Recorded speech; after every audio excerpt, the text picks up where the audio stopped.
Nesta semana tive o desafio de escrever a mensagem e desde a terça-feira, quando escrevi o encontro de Jesus do capítulo 8 de João, que essas palavras passavam pela minha mente, pelo meu coração. Abra a sua Bíblia em João, no capítulo 8. Tem um maravilhoso encontro com Jesus aqui em João, no capítulo 8.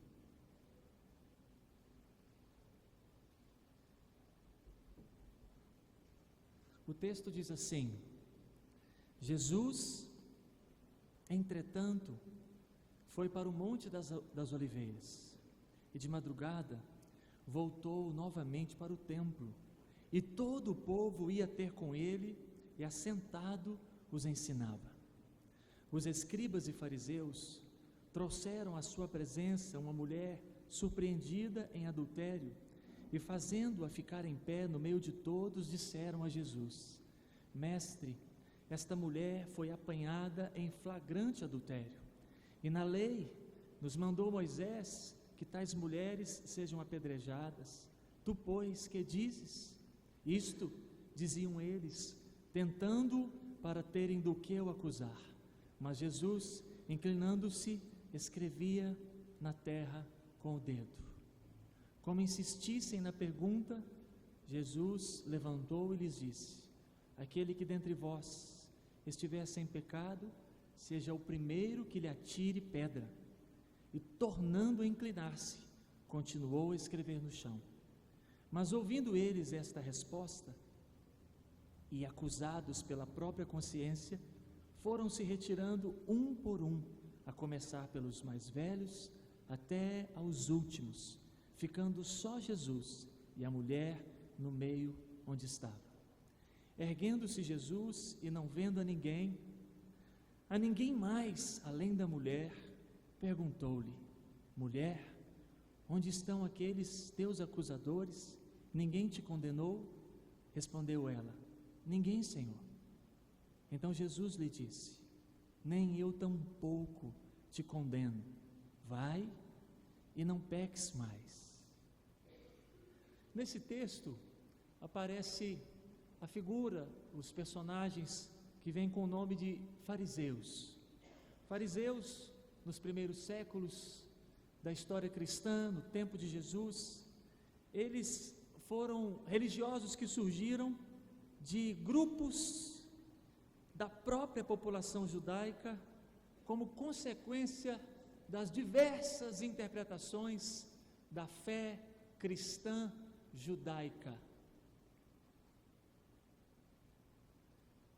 Nos tempos de Jesus, eles foram os mais apreciados pela maioria do povo.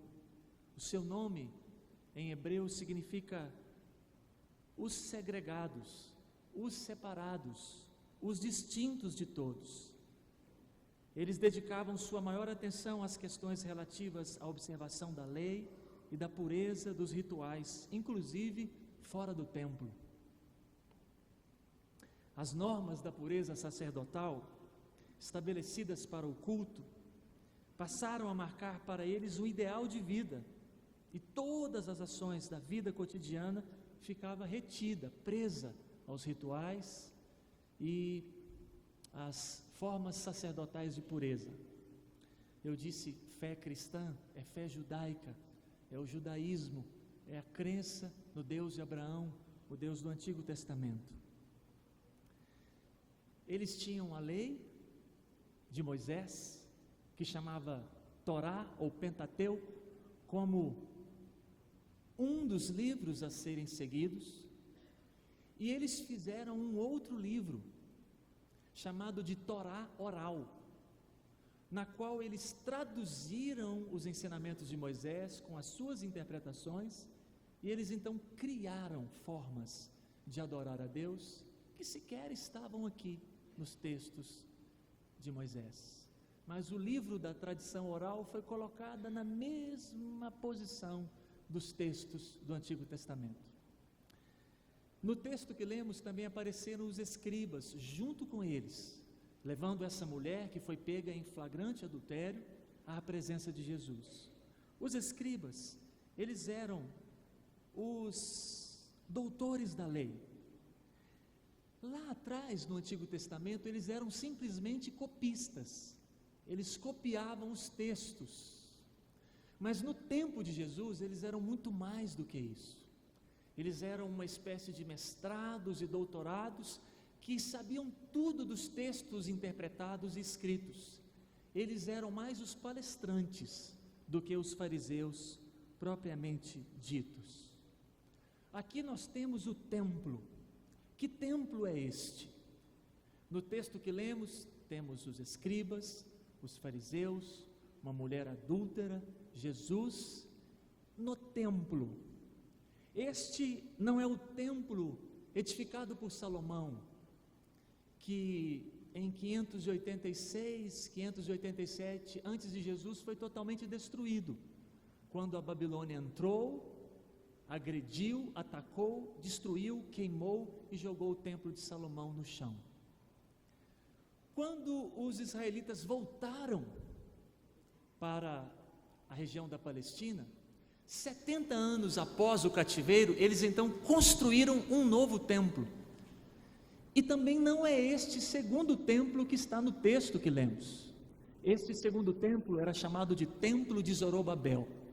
Era uma construção mais tímida, mais modesta em relação à primeira que Salomão havia feito.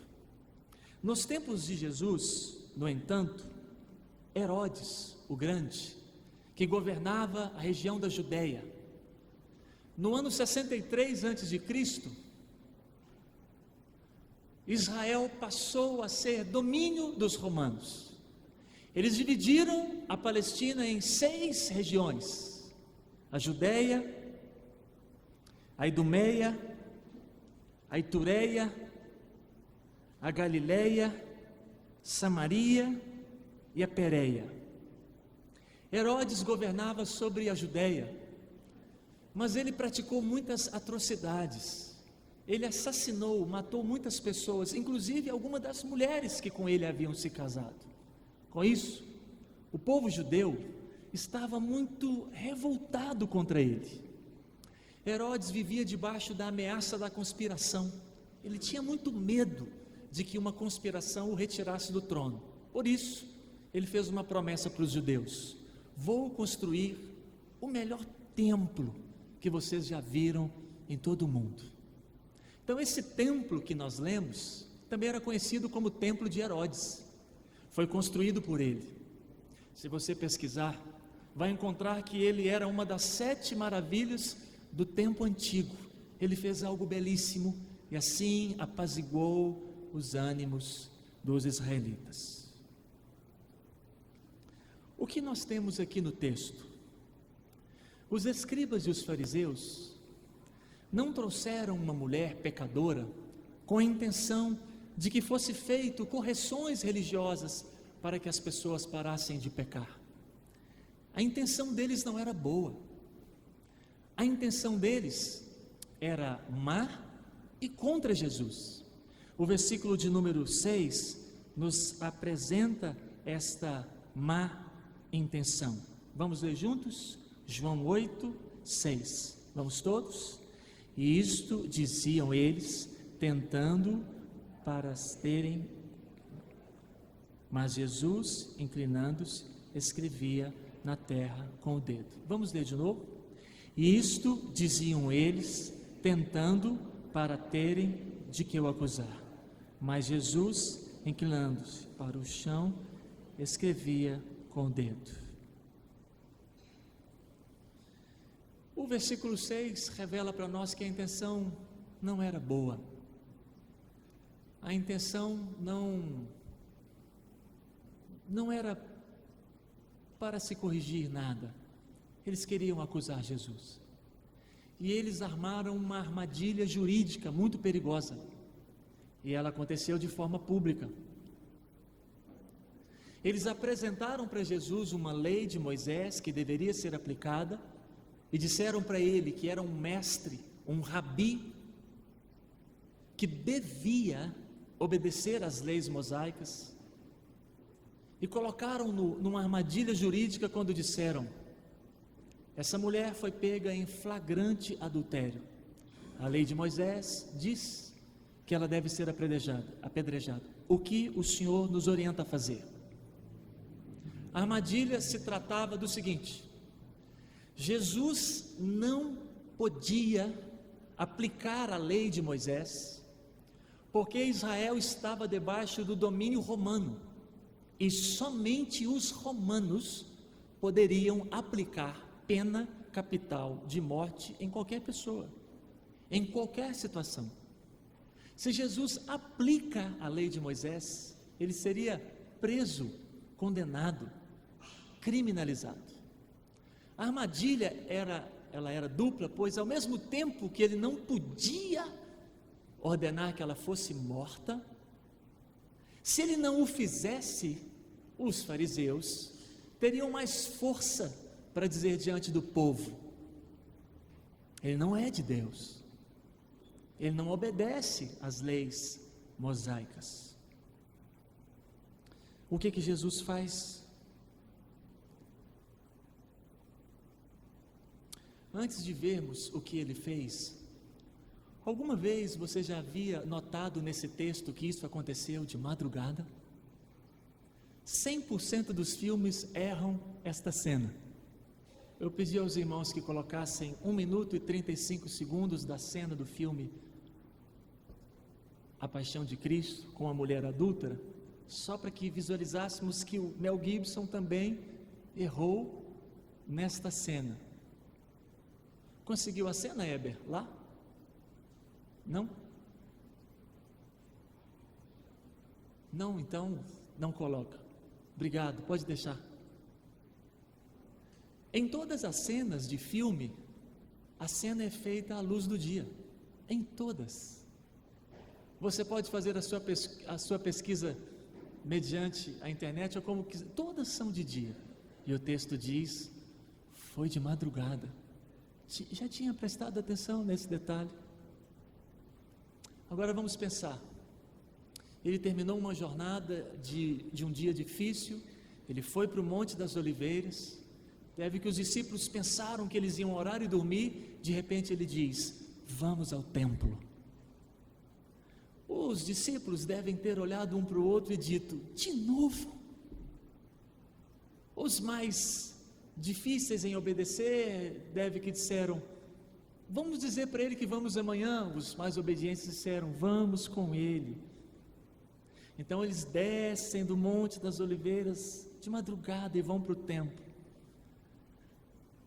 Certamente Jesus sabia que os escribas e os fariseus pegariam essa mulher em flagrante naquela madrugada. E certamente ele sabia que eles ficariam com aquela mulher detida e cativa até que o dia amanhecesse. E certamente Jesus sabia que essa mulher seria envergonhada e por eles presa até que Jesus aparecesse no dia. O que Jesus resolveu fazer? Porque quando ele chegava no templo, rapidamente a notícia se espalhava de que ele estava no templo. Então, certamente na sua onisciência, ele sabia: os fariseus agora estão pegando uma mulher em um adultério e vão levá-la para apresentar para mim amanhã. Não disse para os discípulos, mas disse consigo mesmo: não vou deixar essa mulher sofrer tanto. Vou para o templo agora, a notícia chega até eles que eu estou no templo e eles já trazem a mulher. Certamente foi o que aconteceu. Regra geral, as prostituições, os adultérios acontecem mesmo nas madrugadas e nas noites. Dificilmente nas tardes e nas manhãs os números e as estatísticas apontam tanta quantidade de relações sexuais ilícitas como acontecem nas noites e nas madrugadas. Jesus chega no templo. O texto dá a ideia de que logo que ele chegou ao templo, os escribas e os fariseus trouxeram a mulher adúltera, o que reforça ainda mais a ideia e a tese de que Jesus sabia que eles estavam fazendo aquilo naquela madrugada. Eles que tramam situações, certamente souberam de um adultério e se posicionaram para pegá-la no flagrante e levá-la até Jesus, o que só poderia ser feito no outro dia. Mas Jesus adianta para eles: de madrugada ele se deixa ser encontrado. Se você perceber também, esse encontro, ele não foi marcado, essa mulher foi apanhada, ela foi arrastada, ela foi levada. Não foi um encontro desejado, não foi um encontro agendado. Por ela não, mas por Jesus, certamente.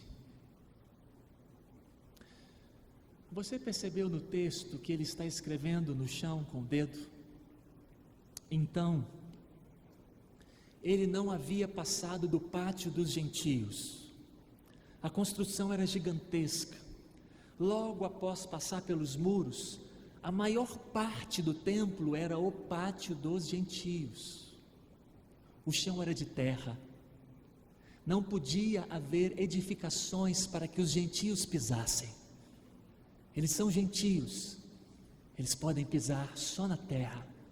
O pátio dos gentios era todo de terra, de chão. Jesus está ali. Certamente e rapidamente uma multidão o cercara, porque quando ele chegava, mesmo na madrugada, a notícia se espalhava e as pessoas vinham. Como o texto diz que ele está assentado, acharam a cena? Então coloca lá, está de dia, não está?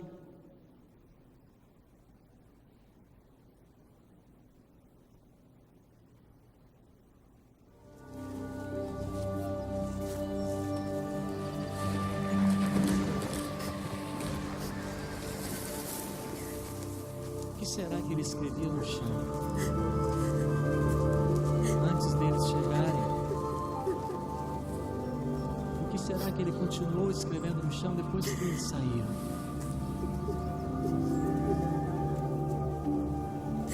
O texto bíblico não diz, pelo menos de forma explícita não diz. Onde estão aqueles teus acusadores? Ninguém te condenou?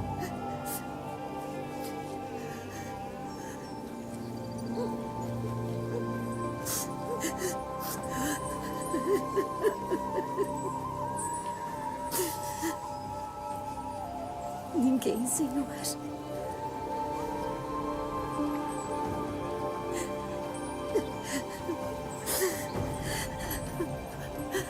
Nem eu também te condeno.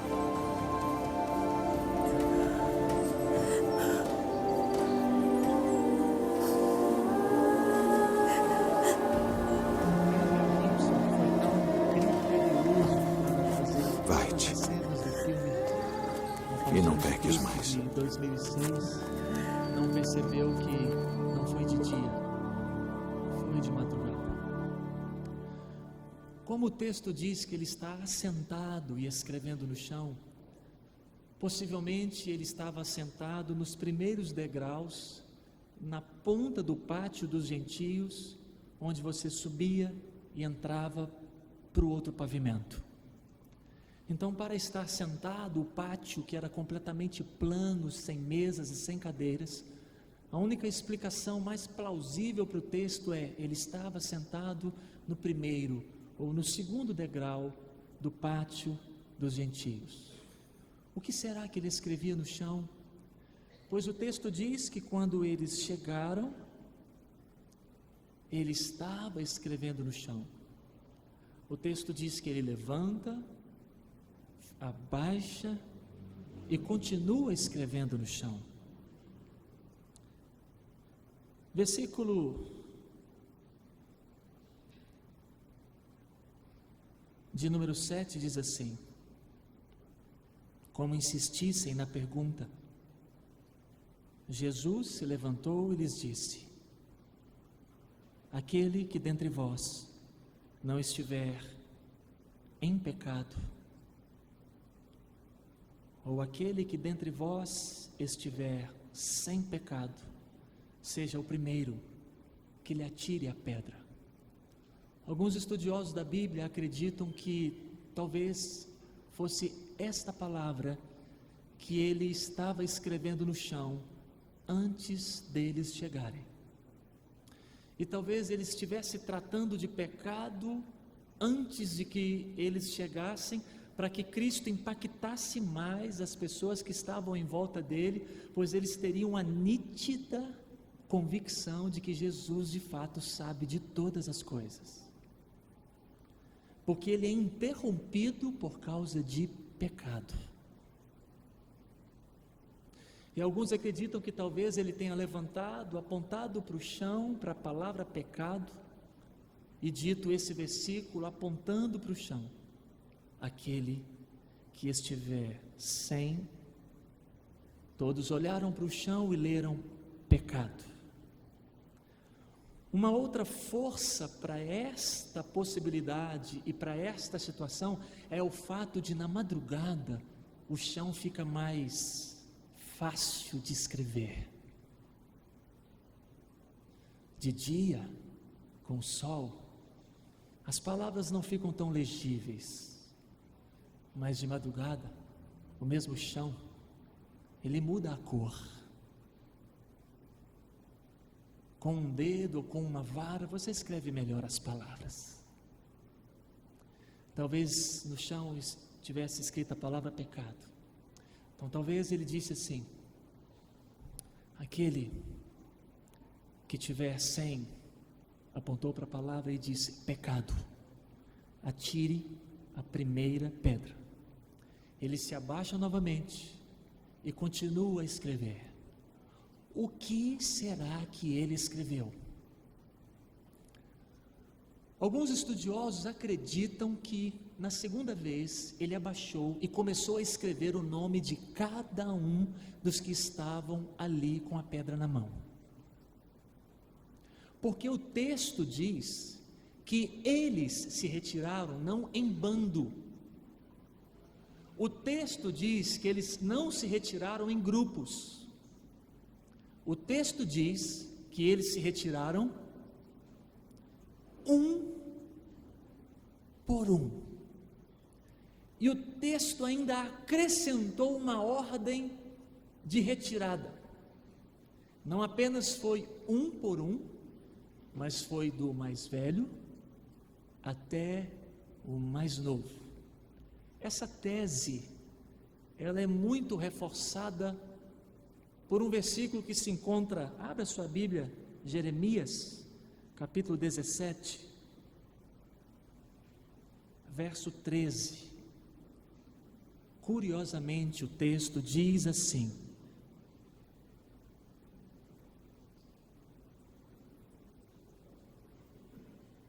ó Senhor, esperança de Israel, todos aqueles que te deixam serão envergonhados. O nome dos que se apartam de mim será escrito no chão. Como o Antigo Testamento é repleto de versículos que se cumprem no futuro, talvez esse texto seja uma resposta à pergunta: o que ele escrevia no chão? O texto fala do próprio Jeremias, mas Jeremias, ele é um personagem bíblico que a teologia sistemática chama de tipo de Cristo. Existem vários personagens assim no Antigo Testamento. Quando Abraão oferece o seu filho Isaque, aquela cena é uma tipologia de Cristo. Quando Jeremias é pego, machucado, açoitado, ferido, jogado em cisternas, porque ele anuncia a palavra de Deus, ele se transforma num tipo de Cristo também. Talvez eram mesmo os nomes. Imagine a cena então. Jesus abaixa pela segunda vez e bem do lado da palavra pecado, ele olha para o rosto do homem mais velho e escreve o nome dele no chão. Aquele homem joga a pedra no chão, ele olha para o outro e escreve o nome dele no chão. O impacto era muito grande, porque muitos daqueles escribas e fariseus nunca haviam conversado com Cristo, nunca haviam estado com Ele. Como é que Ele sabia o nome de cada um?